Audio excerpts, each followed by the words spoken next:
enfin libérés, effectivement, ça veut dire qu'on était quelque part dans un cachot, dans une oppression, dans une situation qui était vraiment loin de Dieu.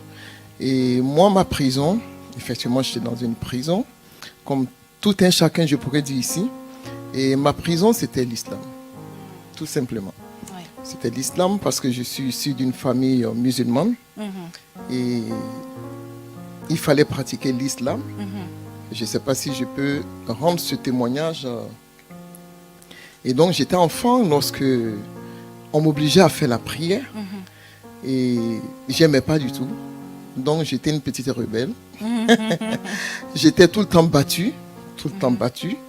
Et dans l'islam, il faut amener l'enfant à l'école coranique pour qu'il apprenne les sourates pour pouvoir prier. Et le Seigneur n'a pas permis que moi je sois inscrite. Tous les enfants, nous sommes 9 enfants de ma mère, tout le monde est passé par l'école coranique sauf moi. Donc j'avais un alibi. Quand mon père me disait, Ada, tu vas prier? J'ai dit, je ne sais pas prier, je ne connais pas les sourates. Mais malgré ça, j'étais quand même battu. Jusqu'à ce qu'il m'achète un livret arabe, français-arabe, où on apprend les sourates. Et donc, je n'avais plus d'alibi, il fallait que j'apprenne. Et donc, j'apprenais. J'ai appris, mais bon, je ne pouvais pas pratiquer. J'aimais pas, parce qu'on me battait. Et je disais dans mon cœur d'enfant, mais quel est ce Dieu pour lequel on doit te battre?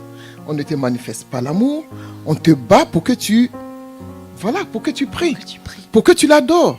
Et je disais à mon père, mais si je dois l'adorer avec ces coups-là, ces gifles et tout ça... Oui. S'il y a une bénédiction quelconque, moi je ne l'aurai pas parce que c'est à contre-cœur. C'est ça. Donc c'est toi qui seras béni, c'est pas moi, parce que je n'ai pas envie. Et donc ça a soulevé la colère dans la famille, donc tous mes frères se sont mis là-dedans. Quand on arrive vers 18h, parce que c'est l'heure de la prière, moi je recevais un coup de gifle, à telle enseigne que quand il y a quelqu'un derrière moi, j'ai l'impression qu'on va me gifler. Ça m'avait traumatisé. Et donc j'ai grandi ainsi. Et c'est ainsi qu'à l'âge de 8 ans, 9 ans, j'étais chez ma sœur aînée pour des vacances. Et étant là-bas, j'ai entendu des amis qui disaient qu'il y avait les chrétiens qui avaient une croisade dans un stade. Et que les malades étaient guéris, les sourds entendaient, les paralytiques marchaient. Et à l'époque, mon père était très malade, il avait l'ulcère d'estomac. Vous savez, à l'époque, il y a au moins combien d'années en arrière, c'était compliqué. On voyait notre père s'en aller mourir parce qu'il y a un petit feu. Et donc, je vais aller à cette croisade, toute petite, une petite fille toute frêle. Je me faufile entre les jambes des gens parce que c'était bourré à craquer. Il n'y avait pas de place, le stade était rempli.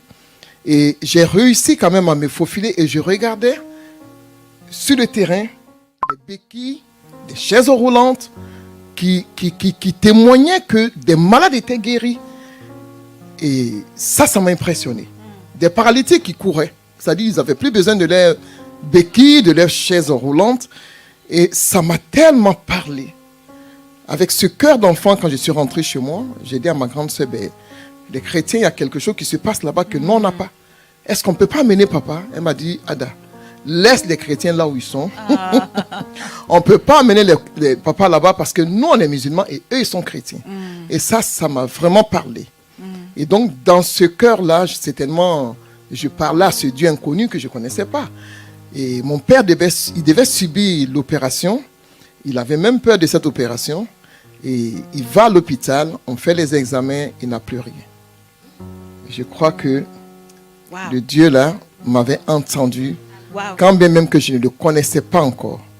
Et c'est comme ça que je vais grandir, ayant cette image-là dans mon esprit. Un Dieu puissant, un Dieu fort, Amen. Un Dieu qui guérit, un Dieu qui opère des miracles.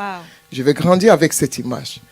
Et jusqu'à ce que je devienne une jeune fille et tout, je n'allais pas à l'église, je me moquais des chrétiens. J'ai oublié cette étape. Et franchement, je me moquais des chrétiens. Et j'avais une amie dans ma classe. Et comme j'étais bien écouté dans ma classe, je me moquais d'elle. Et tout le monde est entré dans la danse, tout le monde se moquait d'elle. Et je disais que les chrétiens, c'est des menteurs. Les pasteurs, ils font des mises en scène. Et ils vont dire à tel, toi tu tombes, mais 5 minutes après, toi tu vois, tu le suis. Hein. Et toi, derrière là-bas, si tu vois que l'autre a commencé à s'agiter, toi aussi, tu rentres dans la danse. C'est comme ça, j'y croyais dur comme fait, que c'était des mises en scène. Et donc, par la suite, le Seigneur va se révéler à moi. Je vais faire bref. Il va se révéler à moi. Il va me parler. Et c'est comme ça que je vais prendre le chemin de l'église. Il va me dire d'abord, va acheter une Bible. Je ne sais pas où on achète une Bible. Je suis une musulmane. Je vois un chrétien qui m'accompagne. J'achète une Bible. J'ai la Bible à la maison. J'essaie de lire, mais je ne comprends rien du tout. Et il me dit, voilà, va vers ceux qui vont t'expliquer. Va à l'église. Et c'est comme ça que je vais mettre les pieds à l'église. Et quand je vais rentrer à l'église, vous savez, notre Dieu, il a de l'humour. Toi, tu sais pas que Dieu a de l'humour. Je te dis que Dieu a de l'humour. Et je rentre à l'église. Ce jour-là, on prêche. Je ne peux pas vous dire ce qui avait été prêché. Et on finit la prédication, on lance l'appel. L'appel, par contre, j'ai entendu. Celui qui va accepter Jésus, qui vient devant. Et j'avais cette soif. Et je viens devant avec ma taille. Et figurez-vous, j'aimais les talons. J'avais un talon comme ça aussi haut. J'avais une grosse ceinture à la taille. Imaginez-vous, bien sapé là. J'étais là. Il y avait plusieurs personnes devant moi. Moi, j'étais derrière. Et le pasteur commence à prier pour les gens. Il ne m'impose pas la main. Il ne s'approche même pas de moi. Mais je me sens affaibli. Je perds des forces. Je me retrouve par terre. Waouh! Mais personne ne m'a touché. Et je suis par terre. Je me suis levé toute honteuse. Ils m'ont accompagné chez moi. Et le dimanche, je suis venu au culte. Mais dès qu'on dit Jésus, je suis au sol. Ah.